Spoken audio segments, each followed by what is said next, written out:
ঘরের সকল অভাব দূর করতে সূরা কাউসারের একটি আমল করুন।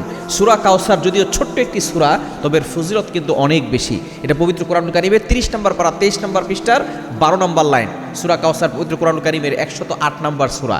এই সূরাটা যদিও ছোট্ট একটি সূরা, তবে এটার ফজিলত কিন্তু অনেক বেশি। পবিত্র কোরআন কারীমের সবচেয়ে ছোট্ট সূরার নামই হচ্ছে সূরাতুল কাউসার। এটার ভিতরে মাত্র 3টি আয়াত রয়েছে।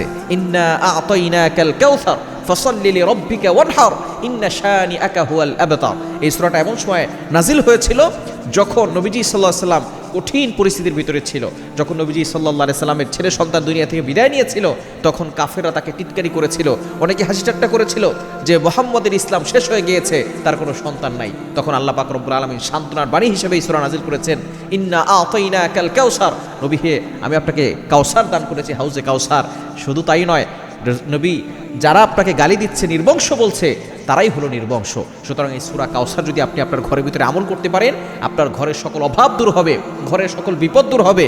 শুধু তাই নয়, দুশ্মনের দুশ্মনী থেকে আল্লাহ আপনাকে হেফাজত করবেন, আপনার জানমালের হেফাজত আল্লাহ পাক রব্বুল আলামিন নিজে করবেন। শুধু তাই নয়, এই সূরা কাউসারের আমল করলে আল্লাহ পাক রব্বুল আলামিন in the day of judgement, কিয়ামতের ময়দানে নবীজির হাত মোবারক থেকে এই হাউজে কাউসার আপনাকে পান করাবেন, যেই পানি একেবারে দুধের থেকেও বেশি সাদা হবে, মধুর থেকেও বেশি মিষ্টি হবে।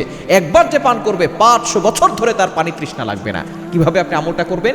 আপনি ওযু করে প্রথমে 3 বার দুরূদ শরীফ পড়বেন, এরপরে আপনি সূরা কাউসার বিসমিল্লাহ সহকারে 11 বার পড়বেন, শেষে আবার 3 বার দুরূদ শরীফ পড়ে পানিতে ফু দিয়ে ওই পানিটা নিজে খাবেন, ঘরে ছিটিয়ে দিবেন। দেখবেন আল্লাহ তাআলা ঘরের ভিতরে বরকত দান করবে, আপনাকে সুস্থ করবেন, ঘরের সকল বিপদ আপদ থেকে, বালা মুসিবত থেকে আল্লাহ হেফাজত করবে।